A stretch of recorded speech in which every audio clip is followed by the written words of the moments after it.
खैबर पख्तूनख्वा की 25 जामियात को रिसर्च के लिए जारी किए गए 1 अरब 17 करोड़ रुपए में से 1 पैसा भी खर्च न हो सका।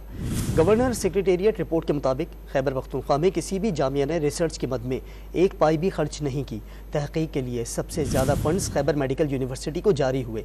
सरकारी जामियात मार्केट से रिसर्च पर प्रोडक्ट उठाने में मुकम्मल नाकाम रहे। सूबे में कायम 34 में से 20 जामियात शदीद माली खसारे का शिकार हैं।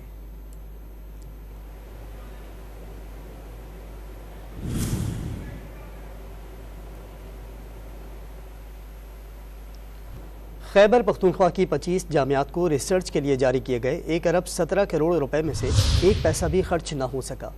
गवर्नर सेक्रेटेरिएट रिपोर्ट के मुताबिक खैबर पख्तूनख्वा में किसी भी जामिया ने रिसर्च की मद में 1 पाई भी खर्च नहीं की। तहकीक के लिए सबसे ज़्यादा फंड्स खैबर मेडिकल यूनिवर्सिटी को जारी हुए। सरकारी जामियात मार्केट से रिसर्च पर प्रोडक्ट उठाने में मुकम्मल नाकाम रहे। सूबे में कायम 34 में से 20 जामियात शदीद माली खसारे का शिकार हैं।